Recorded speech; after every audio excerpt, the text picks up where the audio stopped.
tidak semuanya bisa dengan sendirinya harus melahap itu semua gitu. Ada aturan ajaran yang diberikan guidance oleh Islam gitu.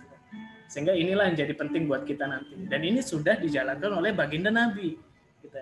Baginda Rasulullah, para sahabat, tabi'in terdahulu, dan kita sampai hari ini gitu. Nah, ini menarik ketika bahasannya ini. Terima kasih sekali ke Bang Hidayatullah itu ya. Jarang sekali ada sesi-sesi yang membahas tentang pandangan Islam dengan makanan gitu ya. Biasanya di seminar-seminar di Fateta gitu, kalau teman-teman ikut food teman-teman di FBI ya namanya, forum-forum itu kan membahas makanan halal dan haram gitu kan, food safety seperti apa, dengan food security seperti apa. Nah ini alhamdulillah, mudah-mudahan ini bisa menjadi bekal buat kita semuanya. Dan tidak berhenti dengan urusan kita sendiri dan Allah, ada juga urusan yang lain diatur oleh Islam, yaitu bagaimana urusan kita dengan sesama kita gitu. Hablum minan nas ya. Nah, ini kan komprehensif. Tidak ada agama yang seluas ini mencakup kecuali Islam. Kalau antum lihat cari referensi, ada nggak agama selain Islam yang mengatur bahkan bagaimana melangkah ke toilet gitu. Masuk toilet gitu, kebersihannya diadakan gitu kan, mau kemana-mana ada doanya gitu kan, dan ada adab yang disampaikan gitu, yang dilakukan. Nah inilah tingginya nilai Islam, sehingga baginda Nabi sempat menyampaikan kepada kita semuanya, Islam itu tinggi dan tidak ada yang mengalahkan ketinggian, termasuk dalam konteks mengatur pola diet dan makanan kita. Nah ini yang harus kita pahami dulu adik-adikku sekalian, sebelum mempelajari lebih jauh nanti kita bagaimana untuk mengatur pola diet kita. Nah, sebenarnya dalam konteks ini baginda Rasulullah semuanya sudah sangat komprehensif mengatur ini semuanya dan memberikan contoh kepada kita semua. Nah, perintah makan, memperhatikan makanan dalam Islam itu sudah ada ayatnya gitu kan. Kalau di Quran surah Abasa ayat 24. Kalau Anda bisa coba cek di dalamnya, falyanzuril insan illa ta'ami. Maka hendaklah manusia itu memperhatikan makanannya. Kalau kita lihat, maksudnya di sini memperhatikannya, kalau di Islam itu kan kita, apalagi orang Indonesia gitu kan, yang banyakkan mana halalnya atau haramnya gitu kan, yang kita temuin di pasaran ini kan, banyak kan pasti halal gitu, nggak ada yang dilabelin makanan ini haram gitu, nggak boleh dimakan gitu. Yang ada kita menonjolkan halalnya gitu ya. Artinya ada satu sendiri keadaan di kita yang Muslim di Indonesia ini luar biasa. Kita bersyukur mayoritas kita itu 80-87% itu Muslim gitu ya. Artinya kita lebih diwadahi untuk banyaknya makanan halal gitu ya. Yang jelas nanti dari halal ini apakah baik untuk kesehatan kita? Memang dasar hukumnya halal, tapi nanti baik nggak dengan kita? Nah ini kan pertanyaannya. Makanya turun ayat ini disampaikan oleh Allah Subhanahu Wa Taala di Quran surah Abasa ayat 24. Falyanzuril insan ila ta'ami. Saya bersyukur sekali belajar gizi dan relate dengan kehidupan kita. Di IPB itu luar biasa. Dosen-dosennya mengajar luar biasa dengan ayat-ayat Allah, ayat-ayat kaumiyah dan kauliyah juga disampaikan gitu kan. Bagaimana kita menjadi ikra, memperhatikan sekitar kita, dan juga bagaimana penerapan pola diet ini dengan baik. Alhamdulillah gitu kan. Jadi makanan untuk umat Islam itu tidak hanya dalam sekedar makan gitu ya, sekedar makan gitu ya. Tidak sekedar makan, tapi ada kebutuhan yang harus dicukupi juga, yaitu spiritual kita, kebutuhan spiritual. Makanan kita itu jadi spiritual, kebutuhan spiritual kita gitu. Nah, kebayang nggak kalau misalnya kita makan dengan sembarangan, bagaimana nanti dengan konteksnya dengan ibadah? Inilah bagaimana Islam dan Nabi memberikan guidance buat kita semuanya sehingga nanti optimal gitu kan. Makanan yang kita makan baik untuk kita dan juga memberikan efek untuk spiritual. Nah, itu ya. Jadi ini dasar hukumnya yang harus kita pahami, bahwa ini adalah tuntunan oleh agama untuk memperhatikan makanan gitu ya. Dan juga kita ketahui Islam itu sangat komprehensif untuk masalah tentang pola-pola hidup kita. Dan inilah yang disebut dengan manhaj yang sempurna gitu. Jadi jangan kita dalam berislam itu pilih-pilih, yang ambil yang baiknya saja buat saya gitu, yang mengakomodir keinginan saya, itu aturan-aturan saya ambil gitu, yang lain enggak gitu, jangan gitu kan. Misalnya kalau di Islam kan dilarang untuk bisa mengkonsumsi yang hamar gitu kan, apalagi dalam konteks mabuk-mabukan gitu, atau yang kan ada ayatnya juga jelas menyampaikan bahwa makanan-makanan yang haram buat kita itu yang seperti babi gitu kan, yang bertaring segala macam itu dilarang, jangan kita ambil untuk itu semua gitu kan, karena sesungguhnya itu adalah untuk kebaikan kita semua. Nah, ini jelas bahwa di Islam itu sangat dianjurkan oleh Allah dan untuk perintahnya oleh Allah untuk memperhatikan makanan. Nah, pentingnya memperhatikan makanan ini juga mulai dari ini kan, kalau kita bahas secara komprehensif, makanan yang ada halal gitu kan, yang seterusnya yang kita lihat adalah bagaimana konteks untuk food safety-nya gitu, kebaikan itu. Jadi kalau halal, tadi Kak Bang Hidayatullah kan sudah menyampaikan juga, ada halal yang toyib gitu. Toyibnya itu gimana gitu. Kalau dasar hukumnya halal, belum tentu toyib gitu ya. Nah, banyak kan hari ini kita misalnya makanan-makanan yang masih ada najisnya segala macam, itu nggak boleh kita makan gitu ya. Atau tercemar oleh bahan yang lain gitu kan. Tercemar oleh kontaminasi bakteri atau apa, itu nggak baik gitu, nggak boleh kita makan. Makanya ini harus kita berhati-hati gitu ya. Karena akan nanti pada akhirnya akan berefek pada kesehatan kita. Sabda Nabi SAW, tutuplah oleh kamu bejana-bejana, rapatkanlah tempat-tempat minuman, tutuplah pintu-pintu dan matikanlah lampu. Nah, ini kan kalau anak mahasiswa di kosan gitu kan, apalagi kita tuh kerja kadang-kadang nggak memperhatikan tuh, ada makanan itu terbuka aja gitu, terbuka ini mengundang gitu. Jika kalian tidak mendapatkan penutupnya kecuali dengan membentangkan sepotong kayu di atas bejananya dan menyebut nama Allah, maka lakukanlah, karena hal-hal demikian tikus dapat merusak pemilik rumah dan membakar rumahnya. Tapi Qutaibah dalam hadisnya tidak menyebutkan dan tutuplah pintu-pintu.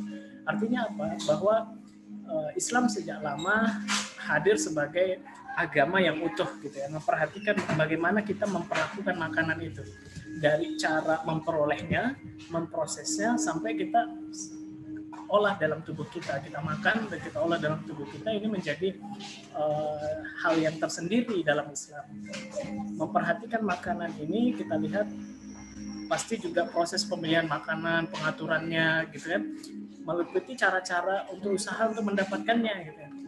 Kalau dalam ilmu gizi kita bisa sebut bahwa orang-orang yang memakan makanan itu ada hal-hal yang harus diperhatikan. Yang pertama tentang jumlahnya, jumlah makanannya seperti apa, jenisnya dan apa saja, jadwal makannya gitu. Nah, ini kita berjadwal dan teratur gitu, dan pengolahan makanannya seperti apa. Ini yang menjadi kuncinya buat kita semuanya, jumlah, jenis, jadwal, dan pengolahan makanan. Ini penting. Nah, kan kalau misalnya gini, kita makan tapi lebih banyak lauknya daripada karbohidratnya misalnya gitu ya.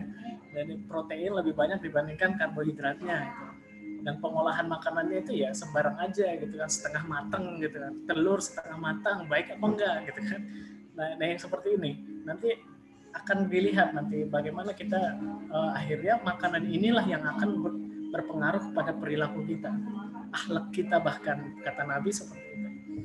Nah, dari hadis yang tadi disampaikan oleh Imam Nawawi, para ulama menyebutkan bahwa perintah untuk menutup bejana itu, sebagaimana yang diriwayatkan tadi oleh hadis tersebut, menjaga makanan dan minuman dari setan, itu fungsinya. Jangan salah, karena bagaimana kita juga kan, kita secara kasat mata tidak melihat makhluk-makhluk Allah itu. Makanya berhati-hati ketika Anda meletakkan makanan gitu kan, dan harus dijaga dengan baik gitu. Apalagi teman-teman yang suka begadang gitu kan, ngerjain tugas apa segala macam, lupa pagi harinya masih ada tuh makanan dimakan gitu kan. Kan itu kebiasaan tuh, ada mahasiswa minumannya misalnya masih ada sisa dari tadi malam sampai pagi ini tiba-tiba diminum gitu. Nah, ini berhati-hati ya, adik-adikku sekalian, bahwa kita perlu untuk memperhatikan sampai sedetail ini, menjaga dari wabah penyakit yang turun pada satu malam di setiap tahun. Ya kalau zaman dahulu, di zaman kenabian, para sahabat dan tabiin sebelumnya kan kita tahu bahwa seringkali terjadi kontaminasi yang baik secara biologi atau kimia. Di sekitar kita juga kan kita seringkali melihat dalam satu lemari es itu kan bercampur bahan basah, bahan kering gitu kan, bercampur. Nah ini mulai kita perhatikan dari sekarang gitu kan. Jangan sampai itu menjadi penyebab adanya sumber-sumber penyakit. Nah ini juga yang harus kita lihat, menjaganya dari terkena kotoran. Bahwa Islam itu sejak lahirnya, ajaran ini sudah memperkenalkan kepada kita semuanya tentang food safety. Gitu ya. Kalau bahasa kerennya kan orang pangan itu bilang food safety. Gitu ya. Dan keberadaan ini kan juga kita untuk menghindari hal-hal yang 4 ini. Menurut Imam Nawawi sedemikian, dan ini harus kita jaga dengan baik sebagai seorang muslim yang pasti ya. Jelas hadisnya juga bahwa kebersihan itu adalah sebagian dari iman. An-nazafatu minal iman. Makanya kebersihan ini juga kita perhatikan pada saat kita makan. Tidak hanya kebersihan diri kita sendiri, tapi makanan kita juga harus bersih dan suci gitu ya. Sucinya dari mana? Berkah gitu kan. Mungkin dari sumber mana kita bisa menghasilkan makanan itu.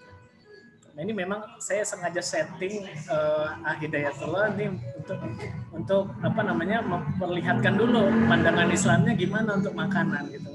Nanti keberkahannya bisa kita lihat di sini. Bahwa kalau kita runut gitu kan dari ya saya pernah berdiskusi dengan Prof Ahmad ya, kalau untuk teman-teman pernah ingat bagaimana sosok beliau luar biasa gitu kan, profesor di IPB. Itu jarang sekali saya melihat itu melewatkan kajian-kajiannya. Itu luar biasa komitmennya. Kenapa? Karena beliau menjaga luar biasa dari pola makan, pola tidur, manajemen stresnya gitu ya. Itu juga dijaga dengan baik. Bagaimana ini juga dicontohkan oleh Nabi dan para sahabat. Perintah makanan, nah ini yang perlu kita lihat. Setelah tadi kita lihat pokok pandangan di Islam gitu kan, bahwa memang secara komprehensif Islam melihat makanan ini menjadi hal yang penting karena bagian dari kebutuhan spiritual kita gitu. Kalau dilihat dari perintah makanan yang halal dan yang baik, kita jelas ada ayatnya menyampaikan bahwa ya ayuhan nas kulu mimma fil ardi halalan thayyiban wa la tattabi'u khutuwatis syaitan innahu lakum aduwwum mubin. Hai sekalian manusia, makanlah yang halal lagi baik dari apa yang terdapat di bumi. Dan janganlah kamu mengikuti langkah-langkah setan, karena sesungguhnya setan itu adalah musuh yang nyata bagimu. Nah, kalau kita runut sejarah bagaimana Nabi Adam dan Hawa gitu ya, keluar dari surganya Allah, itu karena sebab makanan. Dan itu sebab apa? Memakan buah khuldi yang dilarang oleh Allah. Ini dalam konteks kita ada kajian-kajian yang mengatakan itu dalam konteks ketaatan gitu. Dan itu kan kasusnya makanan gitu ya. Disebabkan itu, makanya dikeluarkan dari surganya Allah gitu. Namun akhirnya Hawa dan Adam bertobat pada Allah Subhanahu wa taala dan memperbaiki. Makanya Islam sangat hati-hati ikhwan sekalian dan adik-adikku sekalian, sangat hati-hati dalam kesehatan. Salah satunya dalam hal makanan ini. Halal kita pastikan baik buat kita, haram itu pasti kita tidak boleh mendekatinya gitu. Halal adalah sesuatu yang dibolehkan secara agama, sedangkan baik adalah sesuatu yang pada dasarnya merusak fisik dan pikiran dan harus memenuhi syarat dari segi kebersihan, food safety gitu. Jadi kalau teman-teman di Fateta itu kan ada kajian ya, BPOM gitu kan BPOM buat kajian gitu. BPOM ini kan badan pengolahan olahan makanan gitu ya, badan pemantau makanan, pengawas makanan gitu ya. Mereka bertugas untuk itu gitu ya, memastikan itu baik untuk konsumsi gitu. Baik yang artifisial. Nah ini juga kan harus kita lihat kita makanan kita apakah yang natural resource atau artifisial gitu kan. Nah ini kan sekarang berkembang banyak makanan yang sampai GMO, genetic modification organism gitu ya. Bagaimana dari kedelai, dari yang nabati dan yang protein juga ada gitu ya, yang artifisial gitu. Nah di zaman Rasul nggak ada tuh yang artifisial gitu ya. Sekarang banyak banget gitu kan, karena untuk kebutuhan skala industri dan sekarang bertebaran itu di mana-mana. Nah ini kita harus lihat, perhatikan bagaimana nanti kita yang di baik itu untuk kita yang seperti apa. Baik, kita lanjut. Allah sudah mengingatkan kepada kita semuanya. Tadi kan perintahnya makanlah segala apa yang ada di bumi yang dibolehkan untuk kamu, gitu kan? Itu dari Allah gitu ya langsung. Tapi Allah kasih peringatan. Peringatan Allah apa? Agar tidak berlebihan dan melampaui batas dalam makan dan minum. Makanya tadi kalau kita diskusi dengan anak gizi yang pasti bilang tadi jenis, jumlah, jadwal dan cara prosesnya seperti apa. Itu yang menjadi perhatian kita sebenarnya dalam konteks kesehatannya gitu ya. Dan ini sesuai dengan perintah Allah, peringatan Allah sudah jelas gitu kan. Di ayat Al-Qur'an ini kita sebutkan di Quran surah Thaha ayat 81, kulu min thayyibati ma razaqnakum wa la tatghaw fihi fayahilla 'alaikum ghadabi wa may yahlil 'alaihi ghadabi faqad hawa. Nah, ini jelas sekali buat kita semuanya bahwa Allah sejak awal sudah memperingatkan kita, makanlah dari rezeki yang baik-baik. Nah, ya kan? Ditekankan rezeki yang baik-baik gitu ya. Yang telah kami berikan kepadamu dan janganlah melampaui batas. Nah, ya kan? Kalau melampaui batas apa? Yaitu kita bersahabat dengan syaitan gitu ya. Jangan kita jangan berlebihan gitu ya. Dan menyebabkan kemurkaanku menimpamu. Barang siapa ditimpa kemurkaan maka sungguh binasalah dia. Di ayat yang lain disampaikan di Quran surah Al-A'raf ayat 31 disampaikan jelas sekali ayatnya kepada kita semuanya, ya bani Adam khuzu zinatakum inda kulli masjid wa kulu wasrabu wa la tusrifu innahu la yuhibbul musrifin. Wahai anak Adam, pakailah pakaian yang bagus pada setiap memasuki masjid, makan dan minumlah, tetapi jangan berlebihan. Kata Allah kan di sini, sungguh Allah tidak menyukai orang-orang yang berlebihan. Nah, dari di sini kan udah jelas ya. Perintah Allah tadi, falyanzuril insan ila ta'ami. Terus makanlah yang baik, yang ada di rezeki yang ada yang saya berikan ke bumi gitu ya. Makanlah itu, ambillah yang baik-baik untukmu, konsumsilah. Nah, Allah ingatkan lagi, jangan ikuti syaitan. Bagaimana dengan sifat yang melampaui batas, berlebihan gitu ya. Nah, banyaknya penyakit hari ini itu muncul karena kita berlebihan dalam mengkonsumsi. Ya kan? Ini yang harus kita coba lihat nanti ketelaah. Apalagi teman-teman yang mahasiswa kan, kalau kita lihat ya cemilannya apa gitu kan. Gorengan wajib ada dalam menu makanannya gitu. Lele yang digoreng kan. Pecel lele di bara, lihatin minyaknya luar biasa, berapa kali proses itu kan. Sampai hitam kelam pekat gitu kan. Tapi itulah yang enak gitu. Tapi hati-hati, ini harus kita lihat juga nanti bagaimana nanti. Berhati-hati. Tempo hari ada penelitian seorang senior di IPB ya, dan beliau di Jepang saat ini meneliti tuh kualitas air yang ada di bara. Masya Allah, itu luar biasa. Lingkungan IPB kualitasnya itu sangat memprihatinkan gitu ya. Sehingga adik-adikku sekalian yang ada di IPB lingkup berhati-hati nanti memilih makanannya gitu. Tapi ada plusnya juga itu, biasanya kalau kita terlalu banyak konsumsi jadi resisten gitu. Kalau resisten apa? Enggak, ya udah biasa aja, kebal gitu. Nah itulah makanya sistem mekanisme tubuh kita dibuat oleh Allah itu kadang-kadang ala bisa karena biasa gitu ya. Wah, saya biasa kok makan es manis dingin, teh manis dingin di bara gitu, nggak apa-apa itu, pakai es balok gitu ya. Es baloknya itu yang dipecahin yang besar-besar, kadang-kadang kita nggak sadar bahwa itu esnya dipijak-pijak saat mengangkatnya gitu, dan tidak dibersihkan, masukin aja langsung cet. Dan pernah juga saya pengalaman tempo hari itu ketika kuliah ngajak orang Jepang makan di bara, cuma minum es doang, dia diare berhari-hari gitu.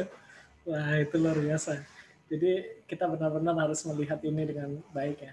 Tapi nanti kita coba bahas dengan baik. Jadi ini dari segi pandangan Islam ini jelas clear kepada kita semuanya bahwa makanan dan minuman itu penting untuk kita perhatikan bersama adanya gitu. Dan ini sesuai sunnah Allah dan syariat Allah gitu kan. Sunnah Nabi dan syariat Allah kepada kita semuanya. Jadi kalau ada muslim yang katakanlah tidak memperhatikan dalam tanda kutip makanan dan minumannya gitu kan, dalam konteks pemilihannya dan apa segala macam, ya artinya apa? Ya berarti kita tidak taat dengan Allah gitu. Hati-hati. Ini menjadi konteks ketaatan buat kita dalam beribadah gitu. Bagi seorang muslim ini penting. Jadi ya benarlah bahwa suri tauladan kita yang terbaik adalah baginda Rasul. Bagaimana baginda Rasul bisa menyelesaikan segala perintah Allah itu ada pada dirinya, sehingga tercermin dalam akhlak beliau, dan akhlak beliau itu disampaikan oleh Aisyah radhiyallahu anha. Akhlak Rasulullah itu ya Al-Quran itu. Nah, ini menjadi panduan buat kita semua. Nanti kita coba cek bagaimana diet ala Rasulullah itu ya. Nah, ikhwah sekalian, adik-adikku sekalian yang dirahmati Allah, kalau kita lihat gitu kan, ini saya sampaikan buat kita semuanya untuk lihat, mulai mempelajari kembali. Kalau anak-anak mahasiswa kan, laqad kana lakum fi Rasulillahi uswatun hasanah. Kalau kamu mau mencari tauladanmu siapa, carilah yang terbaik. Dan sungguh tidak ada di bumi ini tauladan yang paling baik adalah kecuali baginda Rasulullah. Coba Anda lihat telaah dari bangun tidurnya Nabi gitu kan, sampai tidur kembali, bagaimana rutinitas Nabi gitu kan. Kita coba lihat gitu. Ini berdasarkan banyak kajian sirah ya. Jadi dirangkum sedemikian dengan pendekatan ini, bagaimana Rasulullah itu beraktivitas gitu kan. Kalau kita lihat jam makannya ada breakfast satu nih di jam 8 ya. Kalau breakfast secara kesehatan itu bilangnya sejak kita bangun tidur sampai jam 9 ya. Itu dalam kajian ilmiah gitu kan. Dan ternyata kalau kita lihat dalam konteks ini, baginda Rasul itu mulai breakfastnya di jam 8 pagi gitu ya. If there's a food, he will eat gitu ya. Bila ada makanan, beliau makan. If there's none, he would say dia akan puasa gitu ya. Dan I'm fasting. Ya. Clear ya. Di zaman dulu keterbatasan di bangsa Arab itu kan nggak banyak jenis makanannya, benar ya? Negeri Arab itu luar biasa di zaman Nabi itu, ya. Dan itu gersang sekali gitu ya. Madinah mungkin agak lebih subur gitu. Kalau masih ada tumbuh-tumbuhan. Kalau di Mekah itu luar biasa gitu. Makanya dalam banyak sirah itu ya ketika baginda Nabi dengan istrinya Aisyah radhiyallahu anha itu tidak punya bahan makanan mereka puasa. Ya nggak masalah gitu ya. Tapi selama memperhatikan kaidah-kaidah kesehatannya gitu. Nah kalau kita yang mahasiswa kadang-kadang kan puasanya itu karena apa kalau yang muslim? Ya karena budget terbatas gitu. Gak bisa, wah dia tuh kacau di akhir bulan gitu kan. Akhirnya stok apa? Oh kadang-kadang kita punya stok mie instan luar biasa gitu. Mie instan dalam kondisi darurat. Itu gak masalah gitu kan. Cuman kita perhatikan nanti komponennya gimana. Kita bisa sikapi itu. Tapi yang jelas ini gambaran di zamannya Nabi. Di zamannya Nabi banyak keterbatasan dalam konteks jumlah makanan, jenis makanannya, sehingga yang tercatat dalam sirah kehidupan Nabi itu ya misalnya ya mungkin kurma gitu kan masih ada di zaman Nabi ya, domba gitu ya, domba di saat-saat itu kan baginda Nabi juga mengkonsumsi makanan-makanan protein hewani gitu ya. Kalau ikan ada nggak zaman dulu di Arab gitu, susah nyari gitu, kecuali kita keluar gitu.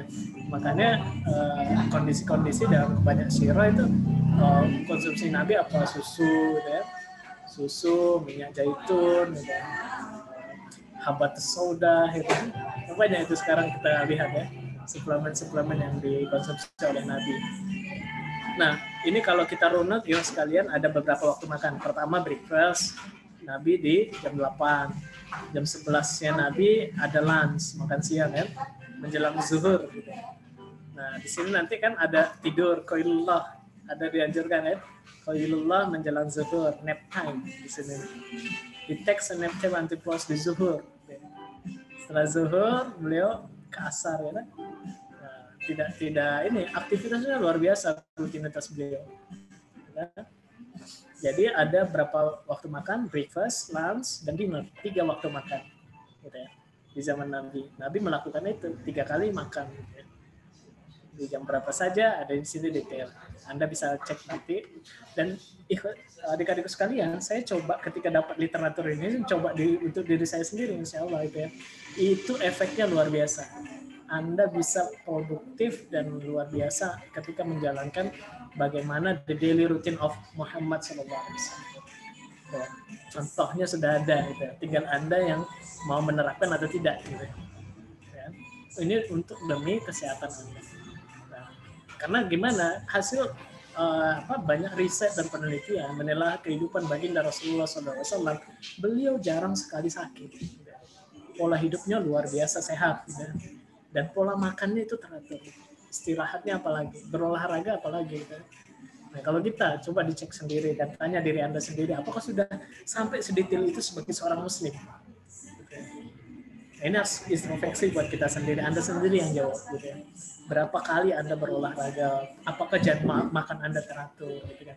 Apakah dengan baik kita menerapkan ayat-ayat Allah yang sebutkan, misalnya wal asr innal insana lafi khusr illal ladzina amanu wa tawassaw bil haqq wa tawassaw bis sabr. Di Quran surah Al-Asr kita sangat-sangat diajarkan oleh Allah untuk bisa membagi waktu sedemikian. Nah, jadi jelas ya, clear. Contohnya baginda Nabi sudah mengatur di daily routine, apalagi soal makan gitu. Ya, makan, hubungan sosial, ini satu hari 24 jam beliau itu luar biasa. Anda lihat, terapkan, insya Allah banyak faedah yang bisa kita dapatkan dari. Nah, khusus makan, nah ini harus kita lihat. Antum kan pernah sering mendengar itu ya, kaidah sepertiga dalam sunnah Nabi itu. Dari Al-Mikram bin Ma'adi Karib, beliau berkata, aku mendengar Rasulullah SAW bersabda, tidaklah anak Adam memenuhi kantung yang lebih buruk dari perut. Cukuplah bagi anak Adam memakan beberapa suapan untuk menegakkan punggungnya. Cukuplah untuk menegakkan punggung. Nah, ini di garis bawah ini, nanti kita bahas. Namun jika ia harus melebihinya, hendaklah sepertiga perutnya diisi untuk makanan, sepertiga untuk minuman, dan sepertiga untuk bernafas. Sepertiga makan, minum, dan nafas. Ini kaidah sepertiga. Perhatikan. Ini yang disampaikan oleh baginda Nabi dan hadisnya sahih, diriwayatkan oleh Imam Ahmad dan Tirmizi. Karena saya di Ibnu Majah, ya. Bahwa ini kan tadi sesuai dengan perintah Allah tadi, jangan berlebih-lebihan. Baginda Rasul mencontohkan sampai dengan cukuplah bagi kita mengisi perut kita itu hanya secukup hingga menegakkan tulang punggung kita. Nah, ini bayangkan. Artinya apa? Sesuai dengan kebutuhanmu gitu. Jangan kamu berlebihan gitu. Nah, kalaupun kamu merasa lapar sudah makan nih, lapar, ada maksimal aturannya. Gimana? Sepertiga ini kaidahnya bagi kita yang Muslim gitu. Kita sepertiga lambung kita dibagi. Ini secara ilmiah, ini memang dalam konteks ini kan kita butuh proses dalam mengolah makanan gitu kan. Kita butuh oksigen juga masuk gitu kan untuk metabolisme tubuh. Dan air sebagai pelarut gitu. Ini Masya Allah, ini luar biasa, jadi relate sekali untuk kita gitu kan. Sehingga Rasulullah SAW bersikap demikian karena tadi beliau makan diniatkan untuk menjaga ketaatannya kepada Allah. Karena hanya bisa sampai pada beliau sampaikan cukuplah makanan itu menegakkan punggungmu. Tidak membesarkan perutmu misalnya. Tidak memperluas area ikat pinggang kita. Ya. Nggak begitu gitu kata Rasul gitu. Bahkan dalam satu kisah, kalau Anda semua pernah menonton film Umar, kisahnya luar biasa. Ada bertemu dalam konteks itu, bertemu salah seorang sahabat oleh Umar bin Khattab. Dia dengan tongkatnya itu memukul perut seseorang. Kenapa? Karena terlalu maju. Hai fulan gitu kata Umar gitu. Dipentul sampai itu ya, pakai tongkatnya beliau. Ini yang akan membuatkan kamu tidak taat kepada Allah gitu. Itu pesan yang luar biasa gitu ya. Karena gara-gara perut ini banyak masalah gitu. Makanya ini ada disampaikan tidaklah anak Adam memenuhi kantung yang lebih buruk dari perutnya. Karena berhati-hati kita. Perut ini luar biasa, banyak mikroorganisme yang ada di dalamnya gitu. Sehingga nanti kita harus berhati-hati gitu. Yang kita makan apa menambah mikroorganisme yang kan ada mikroorganisme baik untuk pengurai segala macam sampai diserap oleh usus halus kita. Itu semuanya bermanfaat. Ada yang namanya prebiotik, gitu kan? Pernah dengar ya? Bakteri baik, gitu kan? Ada kan? Itu yang ya dalam konteks saya sebut merek nih, Yakult misalnya, gitu kan? Berapa banyak itu kan? Itu bakteri baik yang diperlukan untuk tubuh, gitu, untuk dikonsumsi. Gitu kan? Sering kan kita dengar dalam konteks Yakult itu makan Yakult 3 hari gitu ya, ada iklannya apa 3 kali sehari gitu. Karena ya mungkin dalam konteks itu ada kita membutuhkan gitu support dari mikroorganisme. Nah, makanya nanti kita coba teks nanti lebih lanjut ya, lebih spesifik nanti. Ini saya membahas bagaimana pandangan Islam dan bagaimana Rasulullah mencontohkan dulu. Sebelum nanti kita bahas dengan yang hari ini ada, pola dietnya itu seperti apa. Diet-dietnya banyak sekarang. Gitu. Dari diet artis sampai diet zaman apa, paleotikum gitu, banyak gitu kan. Diet dari Corbuzier tahun 2013 zaman saya kuliah itu ada muncul gitu ya, yang bisa mengubahnya dia dari overweight sampai yang bentuk tubuhnya sekarang gitu. Siapa nggak kenal Deddy Corbuzier, saudara kita yang mualaf itu ya, luar biasa gitu ya. Bagaimana dia menerapkan pola hidup sehatnya gitu. Nah, ada 2 hal yang menyebabkan hati menjadi beku. Ini perhatikan buat kita semuanya. Beliau Nabi Muhammad SAW meniatkan makanan itu untuk ketaatan pada Allah. Masya Allah. Kan? Kalau kita makan, niatnya apa sih? Ya, kadang-kadang lupa niatnya itu. Lupa apa ya, saya nggak tahu niatnya mau apa makan gitu. Yang penting makan untuk menyelesaikan urusan saya dan bisa bekerja lagi gitu.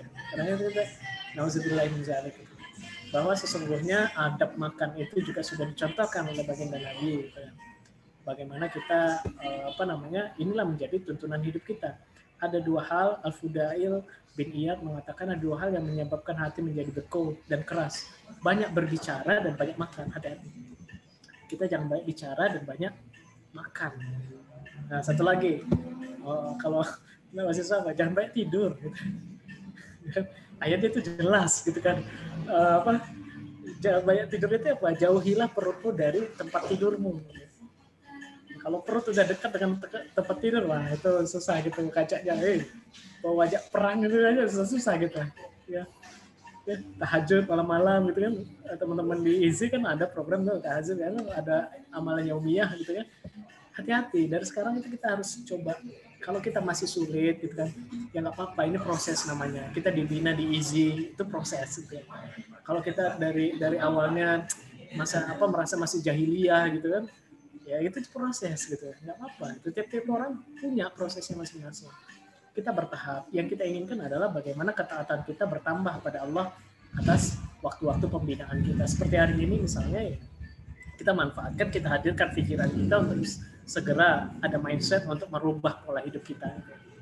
Karena nanti saya akan buka data gitu, bahwa pemuda hari ini itu PR-nya luar biasa untuk makanan ini. Ya Anda lihat kalau zaman Rasul kan makanan terbatas gitu ya jenisnya. Kalau sekarang banyak, ada boba itu saya suka makan boba, teh Thai tea artifisial dalam tanda konteks gitu. Nah, nanti kita lihat bagaimana dari segi kesehatannya. Apalagi Chat Time yang harganya luar biasa itu, Starbucks macam udah. Ya kadang-kadang ya ini yang kita lalai memperhatikan. Hati-hati. Tadi kan konteksnya kalau kita lalai, maka ketaatan kita kepada Allah berkurang. Artinya apa? Kita kufur sama Allah gitu. Nah ini penting bagi kita yang muslim. Oke, saya senang sekali ini ketika Bang Hidayat bilang kan mau bahas tentang gizi dengan Islam. Wah, saya serius sekali. Harus saya siapkan di slide-nya yang membuka pikiran anak-anak IZI gitu ya. Ada 10 orang gitu ya untuk memperhatikan ini. Karena Anda itu aset. Bagaimana Rasulullah itu memperhatikan luar biasa kepada kaum pemuda gitu. Karena itu aset. Siapa yang akan melanjutkan perjuangan Islam kalau bukan Anda? Kalau Anda sakit, gimana gitu ya? Ya elah gitu ya. Baru disuruh megang panahnya itu, manahnya melencong gitu ya. Gimana itu? Nggak bisa megang busur yang besar gitu ya. Yang kecil kan cuma 1 meter, 2 meter jaraknya gitu. Musuhnya ada 10 meter gitu. Gimana kita mau nembak sebegitu ya? Kalau gizi kita juga nggak diperhatikan, makanan kita nggak diperhatikan, karena sumber energi perjuangan seorang muslim. Nah ini harus kita lihat dengan baik. Ya itu tadi ya, jangan banyak bicara, jangan banyak makan. dan banyak tidur. Orang beriman itu makan dengan menggunakan satu lambung. Ingat, ini kan hadis riwayat Bukhari, hadis riwayat Muslim juga. Orang beriman itu makan satu lambung, dan orang kafir itu makan dengan menggunakan 7 lambung. Nah, kalau kita lihat ini ngalahin mereka itu gampang. Kalau kita semuanya dua, kita bayang ada satu Umar bin Khattab, Saifullahnya Allah itu ada satu siapa namanya? Saifullahnya Allah itu kan Khalid bin Walid. Khalid bin Walid gitu. Karena satu kali bisa 10 orang lebih gitu tandingannya itu 1 banding 10 gitu. Kita lihat bagaimana kaum muslimin di awal-awal itu pada saat perang Badar jumlah mereka sedikit. Kenapa bisa mengalahkan yang ribuan, yang ratusan? Kita cuma ratusan, musuh ribuan. Kok bisa mengalahkan? Nah ini banyak faktornya. Gitu. Tidak hanya dalam konteks pada saat itu Nabi berdoa pada Allah untuk memintakan malaikat juga turun dalam perang Badar. Tidak. Gitu. Pada saat itu juga kaum muslimin itu luar biasa. Sosok-sosok yang hadir di situ. Ada Hamzah. Kalau kita lihat ini, Hamzah itu siapa? Gitu. Itu paman Nabi yang luar biasa singa di Mekah gitu ya. Siapa yang bisa ngelawan gitu. Tapi qadarullah Hamzah itu saat itu meninggal gitu ya. Perang Uhud itu ya. Hamzah itu ya. Ini perang Badar itu luar biasa. As-sabiqunal awwalun itu luar biasa. Nah, ini harus kita perhatikan ya. Tadi kuncinya apa? Allah minta kita memperhatikan makanan. Yang kedua, Nabi mencontohkan aturan seperti dia dalam konteks Allah karena larangan Allah tadi tidak boleh berlebihan. Nah, ini mindset kita harus clear dulu deh. Pola pikir kita harus clear dulu tentang makanan ini. Jangan berlebihan. Nah, nanti kita lihat aturannya gimana, ininya gimana. Yang disebut sepertiga itu seperti apa. Di Indonesia, FYI, ini juga sudah ada kaidah yang sudah mendekati dengan ini. Kita lihat nanti. Nah, setiap mukmin diperintahkan agar mengontrol makanan, bukan sekedar memuaskan nafsu mulut dan perutnya gitu. Jadi dan soal makan saja tidak soal makan saja, seorang mukmin itu juga perlu banyak puasa dan menyedikitkan makanan. Ini sesuai dengan perintah Nabi dan para ulama juga seperti Imam Nawawi menyampaikan bahwa sedikit makan merupakan kemuliaan akhlak gitu. Seseorang dan banyak makan adalah lawannya gitu. Imam Syafi'i juga demikian. Karena kekenyangan memuaskan nafsu perut membuat badan menjadi berat, hati menjadi keras, menghilangkan kecerdasan, membuat sering tidur untuk lemah beribadah gitu ya. Nah, satu hati kita. Nabi SAW mengambil makanan yang terdekat gitu ya. Jadi Rasulullah itu orang yang pertama kali mengajarkan bagaimana eat local food. Ya. Istilah gitu. Makanlah makanan yang terdekat denganmu gitu. Bukan kamu cari-cari yang lain gitu. Saya kan di Indonesia nih, pengennya pizza tiap hari gitu. Pizza tiap hari, roti apa, kecuali kamu tinggal di Eropa gitu. Itu kan banyak resortnya mereka beda dengan resort kita yang di daerah tropis gitu. Jangan dipaksakan gitu. Nah, hari ini kan kita lihat bahwa makanan pokok orang Indonesia itu banyaknya nasi, gitu kan. Dulu padahal sebelum kita era Soeharto kan, kalau kita lihat runut gitu kan, kalau anak-anak BEM pasti kan, kalau apalagi anak-anak pertanian kan, bagaimana program Bimas itu akhirnya menyelaraskan semua pola makan gitu. Padahal itu sebenarnya tidak baik gitu. Jadi ya bagaimana lagi itu dalam keputusan pemerintahan kita untuk menyelaraskan ada program swasembada beras. Saat itu swasembada pangan yang menyelaraskan semua bangsa Indonesia akhirnya makan nasi gitu. Sampai sekarang gitu. Tapi masalahnya nggak swasembada lagi, susah gitu. Ya. Nah, di timur kalau kita lihat makanan pokoknya apa? Ada makanan papeda gitu. Ini nutrisinya luar biasa gitu. Gizinya luar biasa gitu. FYI gini ya, penyebutannya kita beda ya, manusia dengan hewan gitu. Kalau nutrisi untuk makan gitu. Kalau gizi untuk makanan ya, kita yang manusia gitu. Jadi itu juga jangan salah-salah gitu. Dan jadi ini jelas bahwa keteladanan pada orang sudah disampaikan oleh baginda Nabi dan tidak diperkenalkan berlebihan. Rakus lah dalam bahasa kita ya, dalam soal makanan ini. Kita lihat lagi. Nah, tadi kita sudah bahas bagaimana pandangan Islam, bagaimana Nabi mencontohkan kita kaidah sepertiga itu, dan sifat untuk tidak rakus berlebihan itu dicontohkan oleh baginda Nabi dan sesuai dengan tuntunan agama kita Islam. Nah, soal makanan dan pengaruhnya pada kesehatan kita itu jelas, clear sekali bahwa kalau kita Islam, kita dari sumbernya saja yang tidak halal, gitu, dalam tanda kutip, dalam konteksnya kalau antum sudah nanti selesai perkuliahan kan pasti cari nafkah tuh kan, nafkah untuk beli makanannya itu dari yang sumber halal atau haram. Ini juga mengaruh kan kalau kita berkeluarga nanti juga kan, jangan kamu bawa harta-harta yang panas atau konteks haram untuk makan anak ibu, anak istrimu gitu ya. Kenapa? Karena itu pengaruhnya nanti pada konteks kita runut, pada keturunan gitu ya. Karena yang kita makan itu akhirnya akan jadi darah kita, darah yang mengalir pada seluruh tubuh kita. Ini adalah konteks-konteks keberkahan ini.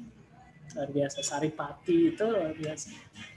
Jadi makanan perlu makan kita untuk melakukan proses fisiologis gitu. Anda belajar ilmu biologi, biokimia gitu kan, kimia pangan untuk tahu teman-teman di Pateta gitu. Kalau kita belajar ini, kita harus sudah paham betul bahwa makanan itu sangat mempengaruhi bagaimana kinerja tubuh kita nanti. Berfungsi sebagai sumber tenaga, pembangun, pelindung, pengatur proses metabolisme, katabolisme tubuh kita. Gitu. Kita belajar ya, biologi dasar di TPB itu bagaimana memproduksi siklus Krebs itu bekerja. Gitu kan. Dan makanan itu kan dari situ semuanya diolahnya, dipecahnya di situ semua. Gitu.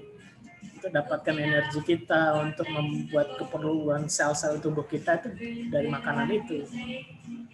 Makanya manusia membutuhkan makanan untuk kelangsungan hidupnya. Bayangkan kalau Anda tidak makan, ya, tidak makan, bukan lapar saja gitu yang bisa mati itu karena kelaparan. Kalau kita buktinya udah jelas, kalau global hunger di dunia kan kayak di Ethiopia banyak kan kasus-kasus kelaparan gitu, banyak yang mati gitu.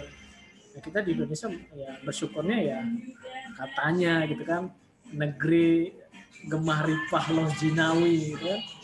Tapi kita lihat kualitas makanannya gimana.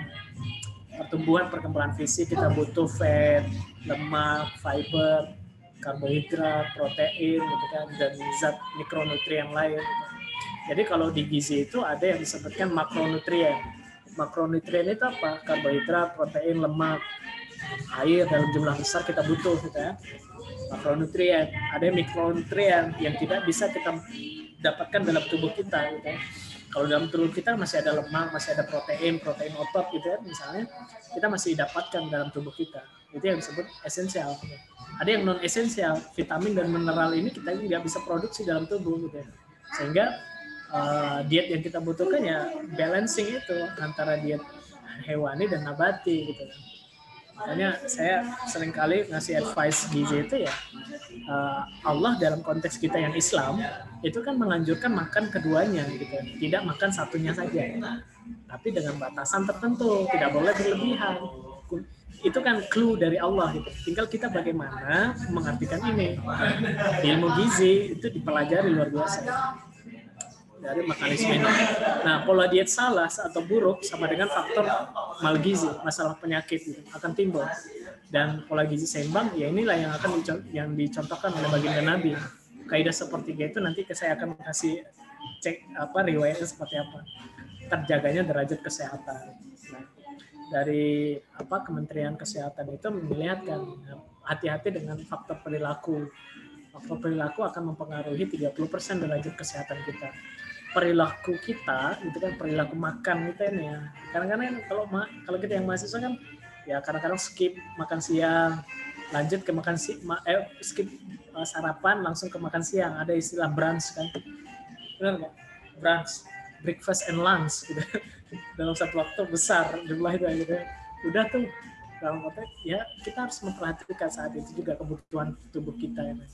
40% itu berasal dari faktor lingkungan. Nah, ini tadi ya 40% lah besar. Faktor food safety-nya juga harus kita lihat. Fisik, jangan sampai makanan kita itu tercemar secara dari lingkungannya, secara fisik, rusak, busuk gitu kan. Nggak boleh kita konsumsi itu dalam Islam gitu.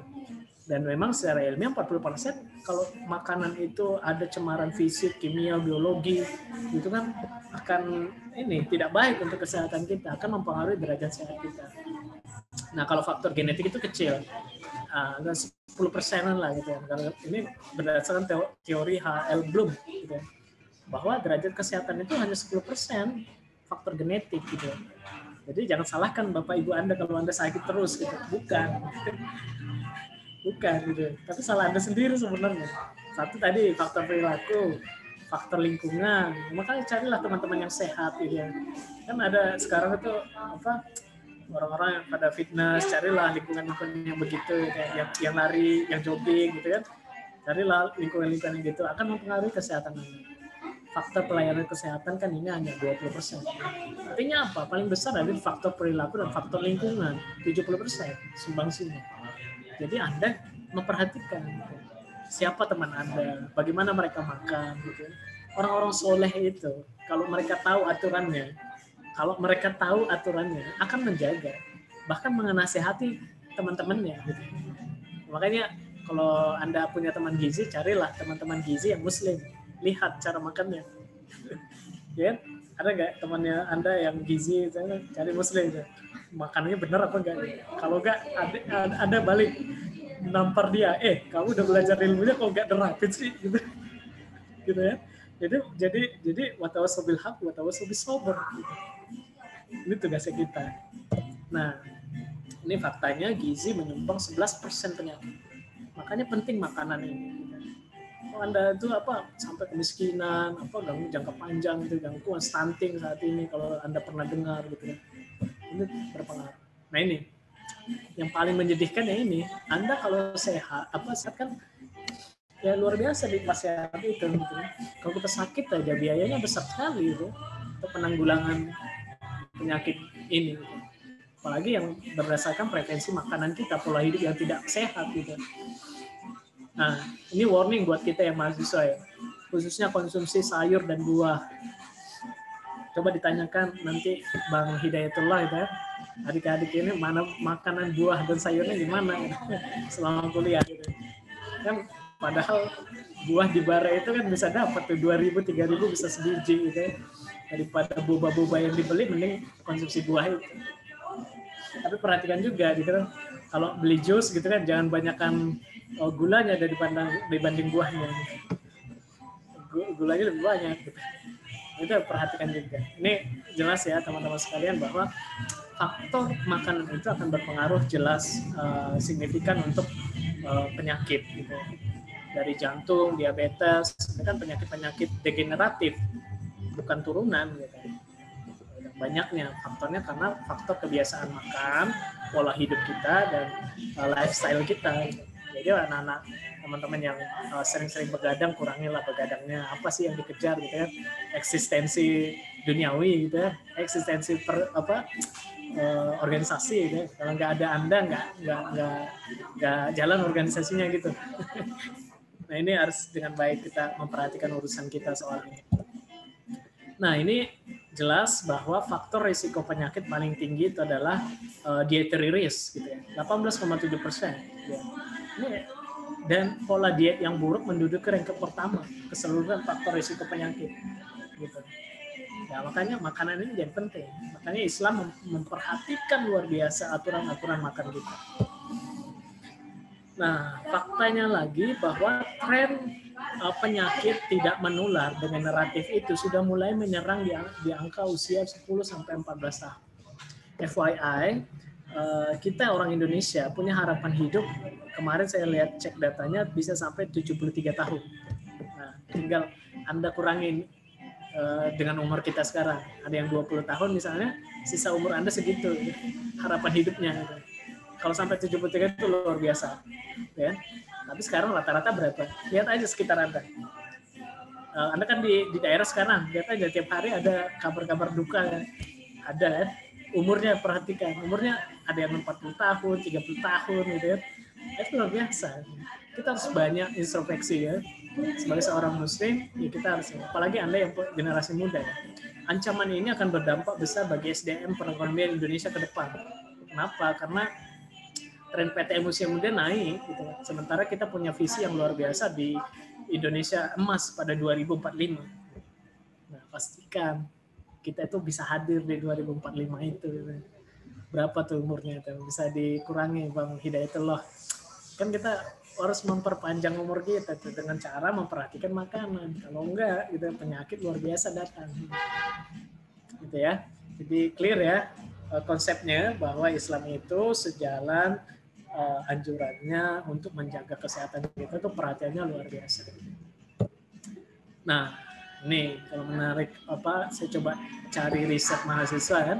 Beberapa kalau kita lihat sekarang sudah model hibrid, tatap muka udah jarang sekali. Nah, yang paling berpengaruh adalah pola konsumsinya. Sama secara pandemi ada penelitian dari Novia Seattle bilang anak-anak mahasiswa yang pulang ke rumahnya itu mengakui hari ini lebih banyak makan gitu, dibanding sebelumnya. Karena mungkin dekat dengan ibu kan, dimasakin aja semua ya. Oh, tumben ya. Ketika pulang ya udah perbaikan gizi gitu ya. Peningkatan cemilan ini luar biasa sampai 43% yang menyatakan itu. Ya, alhamdulillah kita bersyukurnya ada peningkatan sayur dan buah karena itu tadi untuk cegah pandemi misalnya kita butuh imunitas yang tinggi dengan konsumsi sayur dan buah. Yang jelas dari tahun ke tahun masalah makanan ini adalah sedentary lifestyle. Kalau mahasiswa kan sekarang aktivitasnya apa?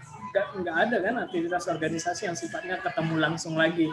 Nggak ada event-event yang mempersiapkan banyak logistik, yang banyak tenaga gitu. Kurang kan? Nyatanya sekarang apa? Semuanya online, serba online, rapat-rapat, duduk-duduk. Nah, ternyata physical distancing sekarang menurut penelitian Chet et al. Itu berpengaruh pada aktivitas fisik. Akhirnya banyak mahasiswa itu ya duduk-duduk aja, tidur-tidur aja, rebahan. Gitu. Sekarang dosennya nggak bisa lihat, kita kan rebahan aja pas kuliah. Gitu. Nah, itu tadi hati-hati buat mahasiswa yang muslim, udah jelas kan ada firman Allah bahwa jauhilah perutmu dari tempat tidurmu. Jangan banyak tidur. Harus cari aktivitas gitu. Jadi harus kita lihat dengan baik. Nah, nih sebelum kita jauh dietnya seperti apa, diet aturan sepertiga itu, saya warning dulu jenis makanan yang harus kita batasi hari ini. Kita kan lihat sekarang itu ada jenisnya makanan yang luar biasa banyak, fast food gitu. Ya ini makanan yang kurang baik buat kita karena berserat rendah dan tinggi kalori gitu. Ya kecuali kita kelelahan saat itu ya butuh ini gitu. Nah, makanya saya bilangnya enggak diharamkan makan ini, tidak. Tapi lihat prosesnya gitu kan, ada kaidah-kaidahnya gitu. Secara ini kan makanan yang di zaman Rasul nggak ada fast food itu. Ada nggak di zaman Rasul? Ada ya. Fast food kayak McDonald gitu, Kentucky gitu. Ada nggak gitu fast food itu? Nggak ada. Junk food ini kan harus kita batasi adanya. Boleh kita makan tapi dalam konteks dan keadaan tertentu gitu. Makanan yang hanya banyak kalori namun sedikit gizi. Makanan lalap mentah, sushi. Boleh nggak kita makan orang Indonesia makan sushi? Boleh gitu kan. Tapi lihat bagaimana pengolahannya, hati-hati. Kadang-kadang bisa kontaminasi racun gitu ya. Hati-hati. Apalagi makanan yang dari sungai misalnya kita makan mentah gitu kan. Makan dah tuh banyak bakterinya, Salmonella typhosa ada di situ. Segala macam gitu. Hati-hati. Nah, kalau di Jepang kan mereka luar biasa menjaga food safety itu dari prosesnya sehingga memakan dengan lahap makanan sushi itu hanya butuh sedikit sehingga bisa dimanfaatkan dengan baik. Soft drink ya, manis buatan, pewarna buatan ya. Boleh nggak kita makan artificial food itu? Boleh, tapi dalam konteks takaran tertentu. Ya. Nggak boleh berlebihan juga. Artinya apa? Akhirnya apa? Sesuai kan dengan perintah Allah itu. Silahkan Anda makan semuanya yang ada di bumi, tapi dalam konteks ada batasannya. Nah, gitu ya. Makanya di negeri kita punya ada Badan POM, ada Halal MUI, gitu kan. Apalagi Halal Center di Indonesia menjadi rujukan di dunia, FYI. Gitu. Jadi kita harus dengan baik melihat ini semua. Makanan halal itu banyak, gitu ya. Tapi bagaimana yang baik yang kita pilih.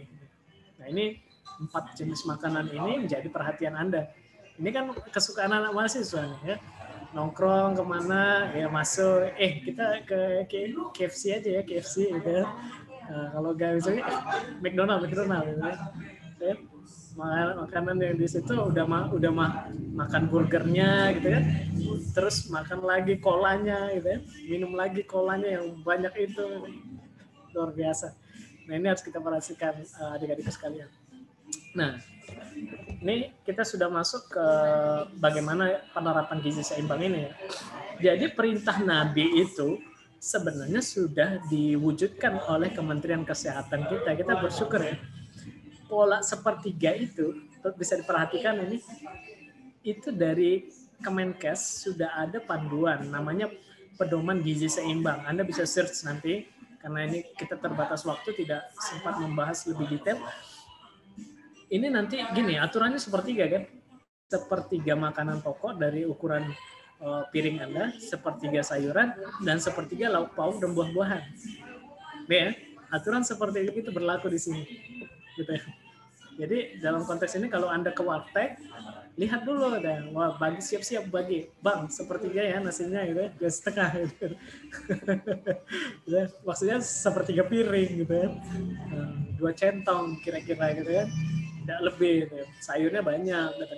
Jadi sebenarnya anjuran gizi seimbang itu sudah ada dari di Kemenkes gitu ya.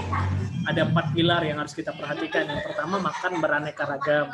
Karena ini juga sudah anjuran dari Allah Subhanahu wa taala. Makanlah segala macam makanan yang baik dari rezeki yang saya berikan. Itu kan disampaikan oleh Allah dari Al-Qur'an tadi.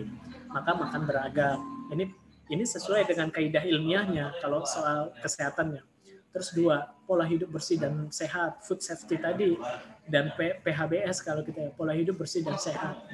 Aktivitas fisik harus dilakukan karena baginda Nabi juga, kalau Anda telaah tadi di lingkaran daily rutinnya Nabi itu ada aktivitas fisik, memantau berat badan. Nah, kalau dulu kita yang dilahirkan ke bumi ini kan, ada namanya posyandu. Ibu kita seringkali kan setiap bulan memantau berat badan kita. Begitu juga harusnya kita ketika sudah dewasa terus memantau berat badannya.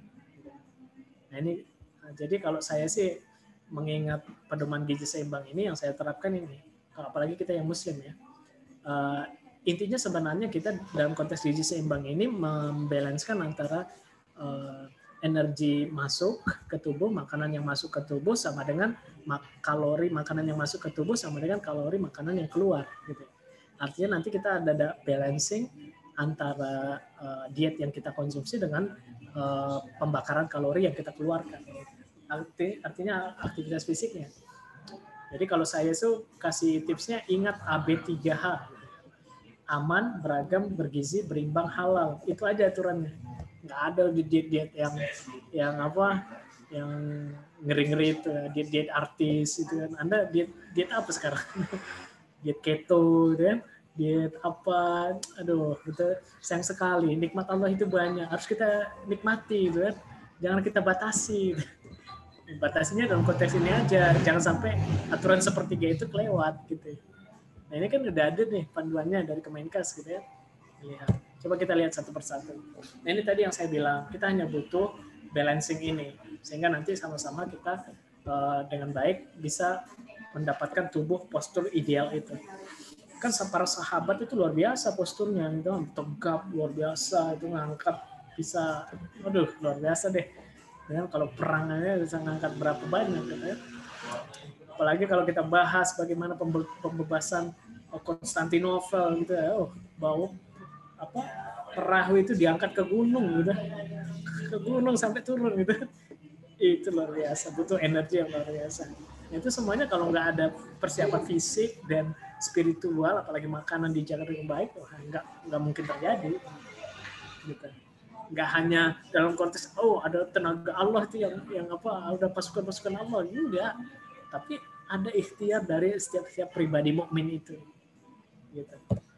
Nah ini kalau Anda search pedoman umum gizi seimbang, ada 10 nasihatnya. Syukuri dan nikmati aneka ragam makanan itu, banyak makan sayuran dan cukup buah, konsumsi aneka ragam makanan pokok, biasakan konsumsi lauk yang protein tinggi gitu ya.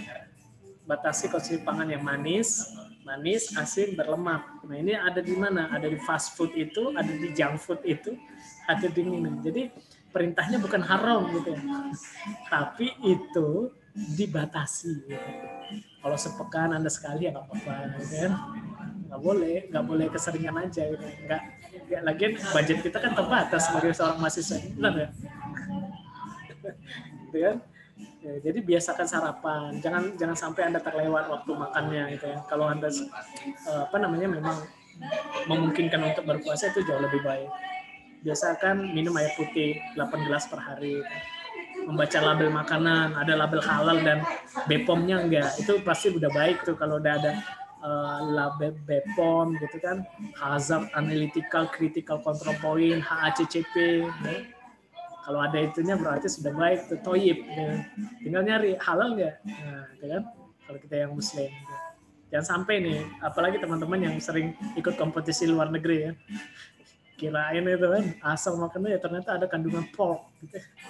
Teman saya pernah kejadian seperti itu, berangkat ke Singapura, Malaysia, nggak dapat makanan gitu, asal makanannya kirain halal gitu ya, ternyata ada kandungan pork. Akhirnya apa? Mengeluarkan makanan itu dari mulutnya. Nauzubillah, itu jangan sampai. Makanya kita harus edukasi dengan baik. Nah, ini ya, kalau Anda ikut pedoman umum gizi, pedoman gizi seimbang itu tahun 2014 ada rilisnya, teman-teman bisa cek di Kemenkes, itu ada berapa porsi, ukurannya itu udah disampaikan di sini. Tapi yang jelas gini, kita batasi gula, garam, dan minyak. Aturannya seperti ini. Dan ini yang harus kita upayakan. Dan ini sesuai dengan sunnah Nabi. Aturan sepertiga itu ya gini gitu. Kalau kita ukur-ukur porsinya ya pas juga gitu. Hanya sampai tadi hadis yang tadi, sampai kalau kita istilahnya sekarang itu angka kecukupan gizi ya, AKG. Nah kalau Nabi dulu disebutnya apa? Sampai tulang punggungnya tegak. Sampai tulang punggungnya tegak itu apa? Angka kecukupan gizi harian. Kalau didefinisikan dengan yang sekarang. Nah ini sesuai ya, kalau jadi nggak ada batasan untuk kita diet khusus yang ketat, kecuali kita ada riwayat penyakit gitu ya. Sudah ada penyakitnya, makanya dibatasi. Enggak. Kalau kita yang normal justru beraneka ragam itu baik gitu. Nah, ini ada penelitian mengusir pangan yang mengurangi gangguan sindrom metabolik. Konsumsi pangan yang cukup dan beragam menurunkan serum trigliserida dan efektif untuk menangkal penyakit dan sindrom metabolik gitu. Penyakit tidak menular itu kita bisa redam. Ya jadi clear ya. Diet khusus itu hanya khusus orang yang sakit gitu. Kalau Anda nggak sakit ya udah batasi aja gitu. Gula, garam, lemak. Makan pecel lele masih boleh nggak? Setiap hari pagi makan pecel lele lagi siang, malam lagi pecel lele. Wah, siap-siap ada resiko penyakit di sana. Lihat nggak? Pernah lihat nggak itu di wajan itu luar biasa bentuk minyaknya, ya kan? Lihat aja coba, itulah yang Anda konsumsi. Gitu. Nah, kalau sekarang kan karena sudah banyak aplikasi-aplikasi, kita bisa lihat, kita bisa sebenarnya ada fitur untuk healthy food gitu ya. Kalau Anda pesan online gitu kan dari Jawa lagi kerja online itu bisa lihat menu sehat yang mana. Mudah-mudahan itu rekomendasi yang baik. Nah, konsumsi beraneka ragam makanan ini, makanan pokok, lauk pauk, serbuanan, inilah yang dicontohkan oleh baginda Nabi. Nah, kalau Nabi tadi bilang kan Nabi itu contohnya makan dari yang terdekat, sumber makanan apa yang terdekat. Kita jangan nyari yang lain aja. Di Indonesia kan banyak gitu kan. Gak usah nyari salad pecel Madiun itu kan udah enak banget, udah mantep. Ya. Tahu tempe itu udah dahsyat banget itu jadi lauk protein hewan nambati gitu ya. Gitu. Gak usah jauh-jauh dari pizza. Akhirnya budgetnya nambah gitu. Nah, kalau selama mahasiswa kita harus berstrategi untuk memilih konsumsi kita. Apakah perlu saya meminum, misalnya gini, meminum Siu Thousand yang kecil itu, yang 1000 mg vitamin C. Ya. Hati-hati Anda. Gitu. Kadang-kadang ini kan kita persepsi loh, minum Siu Thousand padahal yang kita butuhkan hanya 400 mg, sementara kandungannya ada 1000 mg. Mubazir nggak? Innal mubazzirina kana ikhwan syayatin. Akhirnya kata Allah, jangan sampai Anda mengkonsumsi yang berlebih. Gitu. Nah, itu kadang-kadang kita terlewat kan. Tapi ada saran juga, lebih baik berlebih konsumsinya daripada kurang gitu katanya. Iya, kalau kita normal, insya Allah ada tubuh kita tuh meresponnya dengan baik tuh. Kalau misalnya kemanisan banget, akan nolak tubuh kita itu secara normalnya gitu. Coba deh gitu. Kalau Anda nih coba tuangin yang asin banget gitu, akan nolak tubuh kita itu. Itu udah sunatullah gitu. Ada alarm-alarmnya gitu. Ketika Anda sudah, kan kalau penyakit diabetes itu alarm laparnya itu nggak ada gitu. Dalam konteks dia lapar terus, alarm kenyangnya itu nggak ada gitu. Kenapa? Karena ada hormon yang bekerja di situ dari pankreas alfa itu nggak keluar. Makanya kalau kita yang normal jangan sampai fungsi-fungsi organ tubuh kita itu dirusak oleh makanan yang kita tadi yang artifisial, ya pemanis buatan, warna gitu. Makanan-makanan fast food itu janganlah kita batasi ya. Nah ini kalau kita lihat ya, makanan isi piring itu kan 2/3 dari karbohidrat. Makan ini ya, kalau misalnya pagi singkong, it's okay gitu ya. Siangnya gandum gitu ya. Bisa aja gitu ya. Kalau ada ya, bijalar, negeri ini luar biasa itu. Jadi aturannya gini ya, 150 gram nasi, 3 centong nasi lah. Dalam konteks sekali makan ini, sekali piring ini, sekali waktu makan.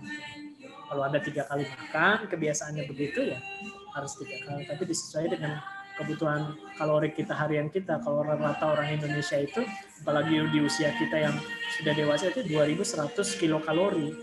Artinya dalam 3 kali makan itu kita harus mencukupi 2.100 kalori. Nah kita bisa lihat dari sini semuanya. Gitu. Nah ini lauk pauknya, lauk hewani, berarti kita beragam juga ya. Bang, gimana? Mana lebih bagus hewannya apa nabati? Kedua-duanya saling melengkapi. Kalau ada kedua-duanya itu justru baik. Kan bisa kan beli apa telur satu, oreknya ada gitu ya. Kan udah gampang ada di warteg gitu ya. Bara ada banyak tuh. Saya paling senang ke ini Siska Jaya. Nah, masih ada nggak itu? Itu udah murah, boleh milih-milih gitu. Luar biasa. Tapi itulah makannya dengan baik. Konsumsi sayuran ini penting, apalagi di pandemi seperti ini. Ini kan non esensial yang kita harus penuhi dari ya kita dianjurkan untuk konsumsi yang berwarna-warna gitu. Warnanya alami tapi gitu ya.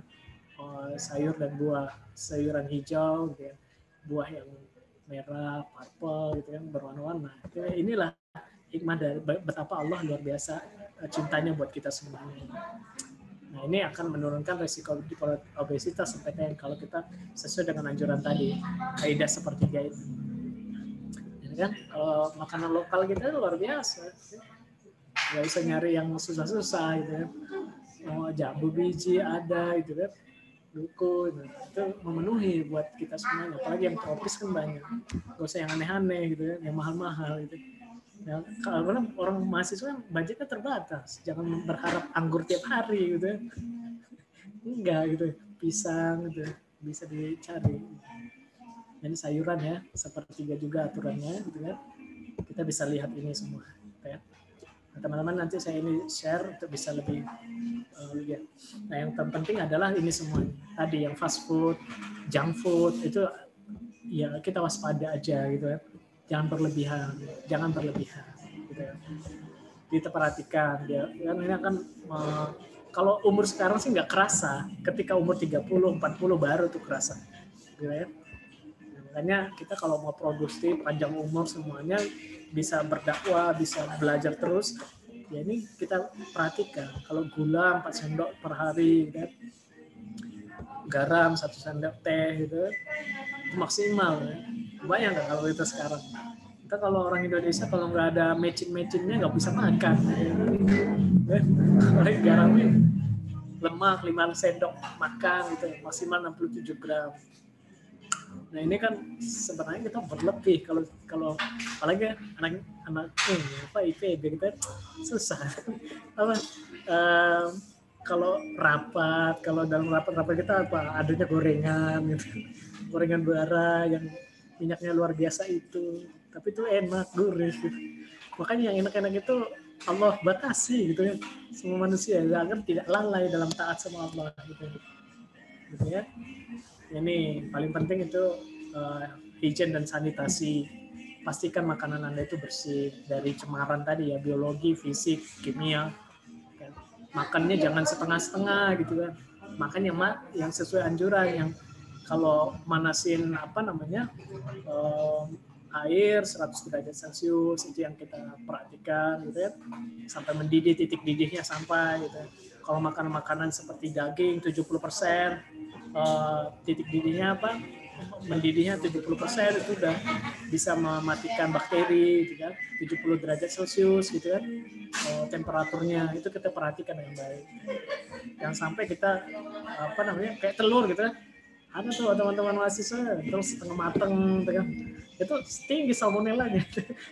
Apalagi belum lagi ketika abang-abang itu mecahin gitu kan, nggak dicuci dulu gitu. Itu ada bekas-bekas mungkin dalam ini ada kotoran hewannya di situ, ada bercampur, itu seret, aduh nggak kebayang. Makanya banyak penyakit ya, kalau teman-teman mahasiswa tipes, mah gitu kan, sering banget. Gangguan lambung, tukak lambung gitu kan, banyak banget gitu. Jadi ini yang harus kita perhatikan gitu. Nah selama pandemi ini ya memang kita disuruhkan untuk suplementasi zinc, selenium, vitamin C untuk menjaga imunitas kita gitu. Walaupun sebenarnya suplementasi ini kita bisa minimalisir budgetnya, karena kan suplemen ini lumayan keluarin budgetnya gitu. Kita bisa ganti dengan sayur mayur tadi di sini. Dengan healthy diet ini bisa mencukupi insya Allah. Ya, food hygiene, sanitasi kita perhatikan juga. Nah, selain itu aktivitas fisik, kan tadi makan beragam, pola hidup bersih dan sehat, aktivitas fisik. Nah, ini yang penting, bahwa kita setiap hari harus dimintakan untuk berolahraga minimal 30 menit per hari gitu kan. Nah, ini ada jenis-jenis exercise gitu kan. Ya, makanan juga ketika kita latihan itu atau berolahraga itu perlu diperhatikan gitu. Dan juga panduannya ini sebelum 3-4 jam makanan yang lengkap gitu. Selama ini juga kita konsumsi air yang cukup gitu, untuk mengurangi dehidrasi. Jangan sampai dehidrasi gitu kan. Kita hidrasi kita harus terpenuhi selama berolahraga. Jangan sampai berlebihan atau malah kekurangan. Nah, ini contoh aktivitas fisiknya, ada yang aktivitas sedang, ada yang ringan. Nah, ini akan banyak bermanfaat buat kita semua. Saya selalu berupaya untuk bisa memenuhi itu. Bagaimana aktivitas fisik saya tetap ada selama perkuliahan. Nah, menjaga sehat kita. 8 gelas sehari. Nah, ini ya aturannya. Menurunkan berat badan. Nah, ini yang jarang diperhatikan oleh anak-anak mahasiswa. Selama kuliah dulu kayaknya kurang gizi. Kurang gizi apa? Nggak ideal gitu kan. Kalau sekarang ini kan ada panduannya nih. Kita bisa lihat ya. Kalau tinggi Anda berapa, bentuk body Anda seperti apa gitu kan. Berat badannya di sini gitu. Kita lihat. Nah, dengan hitungan ini nanti Anda bisa hitung sendiri tuh. IMT, indeks metabolic rate gitu ya. Indeks metabolisme tubuh ini setidaknya ini sudah mengacu pada tingkat kesehatan kita. Ada kategorinya nanti, kurus, normal, dan gemuk. Kita inginnya di normal gitu. Anda bisa cek. Normalnya ada di angka 18,5 sampai 25. Nah, bisa dihitung sendiri nanti ya. Nanti teman-teman Izi dapat tugas nih dari Bang Hidayat, cek ini gitu ya. Kalau kurus berarti artinya kita harus menaikkan berat badanmu segera untuk normal gitu ya. Kalau gemuk kita harus kurangkan. Bagaimana? Antum harus buat program sendiri gitu ya, untuk bisa menurunkan berat badan. Gitu ya. Nah, ini saran saya buat kita semuanya, ini juga yang saya terapkan selama saya berkuliah sampai hari ini. Secara bekerja juga makan makanan sesuai tuntunan Al-Quran dan Sunnah, karena kita Muslim gitu ya. Halal, thayyib itu yang jadi utama. Niat kita ibadah kepada Allah dengan kita memakan makanan yang berkah, itu keberkahan datang, kebermanfaatan kita optimal, dan bisa kita gunakan untuk berdakwah gitu ya. dan berjihad di jalan Allah. Kalau anak kan jihadnya apa? Jihad ilmu gitu ya. Bagaimana bisa belajar itu terus-terusan, kuliah itu bisa hadir terus, nggak ada sakitnya gitu. Konsumsi beraneka ragam makanan dengan prinsip AB3 gitu. AB3 aman, beragam, bergizi, berimbang, plus halal gitu. Biasakan sarapan, konsumsi sayur dan buah, minum 8 gelas. Nah ini, tidur 7-8 jam. Usahakan lah gitu. Nah, memang ada yang bilang yang baik itu tidak jumlahnya tapi kualitasnya. Yang baik itu justru kuantitas dan jumlahnya balance gitu. Nah, secara ilmiah banyak penelitian menyampaikan 7-8 jam seorang manusia itu butuh istirahat. Dan makanya jangan heran bahwa sepanjang umur kita ini waktu kita habis dengan tidur. Nah, makanya jangan, kata Allah, jangan dekatkan kasurmu dengan perutmu. Nah, jangan sampai hindari stres berlebih. Kalau orang mahasiswa kan tekanannya luar biasa, tekanan fisik, tekanan apa gitu kan, keuangan gitu, tekanan apa lagi, keluarga gitu, masalah kuliah gitu. Nah, ini coba kita manage dengan baik, miliki life balance, ini yang penting. Nah, jadi adik-adikku sekalian, dari malam ini kita diskusi luar biasa. Intinya Islam sangat hati-hati dalam kesehatan, salah satunya dalam hal makanan dari segi halal haram dan baik. Makanan bagi umat Islam tidak sekedar memenuhi kebutuhan, tapi kebutuhan spiritual untuk meningkatkan ketaatan kepada Allah Subhanahu wa taala. Ya bayangkan kalau kita kebanyakan makan, apalagi nanti kan jelang-jelang Ramadan itu ya luar biasa. Setelah fasting membatalkan puasanya itu bisa jadi penghalang untuk melaksanakan salat tarawih, witir, berat gitu. Banyak juga yang kelewat dengan itu. Apalagi kita yang hari-harian gini kan, seringkali ya kita berupaya untuk bisa sholat tepat waktu dan berjamaah di masjid. Apalagi kita laki-laki kan. Nah, kadang-kadang kan terlewat karena ya jam makan kita makan dulu segala macam, jadi kelewat. Gitu. Kecuali yang sudah dihidang gitu. Nah, dan Nabi beda lagi dalam kasus itu. Gitu. Pedoman gizi seimbang itu sesuai dengan anjuran Islam, dengan baik memperhatikan makanan. Makanya tadi kalau lebih detailnya nanti bisa teman-teman search pedoman umum gizi seimbang, di situ semuanya udah clear, kajian ilmiahnya dan segala macam. Nah, pesan saya terakhir, sebaik-baik mukmin adalah mereka yang yang selalu memperbaharui ketaatannya kepada syariat Allah dan sunnah Nabi-Nya. Perhatian kita kepada makanan kita adalah sebentuk taat kita kepada Allah Subhanahu wa taala. Semoga dengannya juga kita memperoleh gelar muttaqin, orang-orang yang bertakwa kepada Allah. Mungkin itu Bang Hidayat dan teman-teman sekalian. Assalamualaikum warahmatullahi wabarakatuh.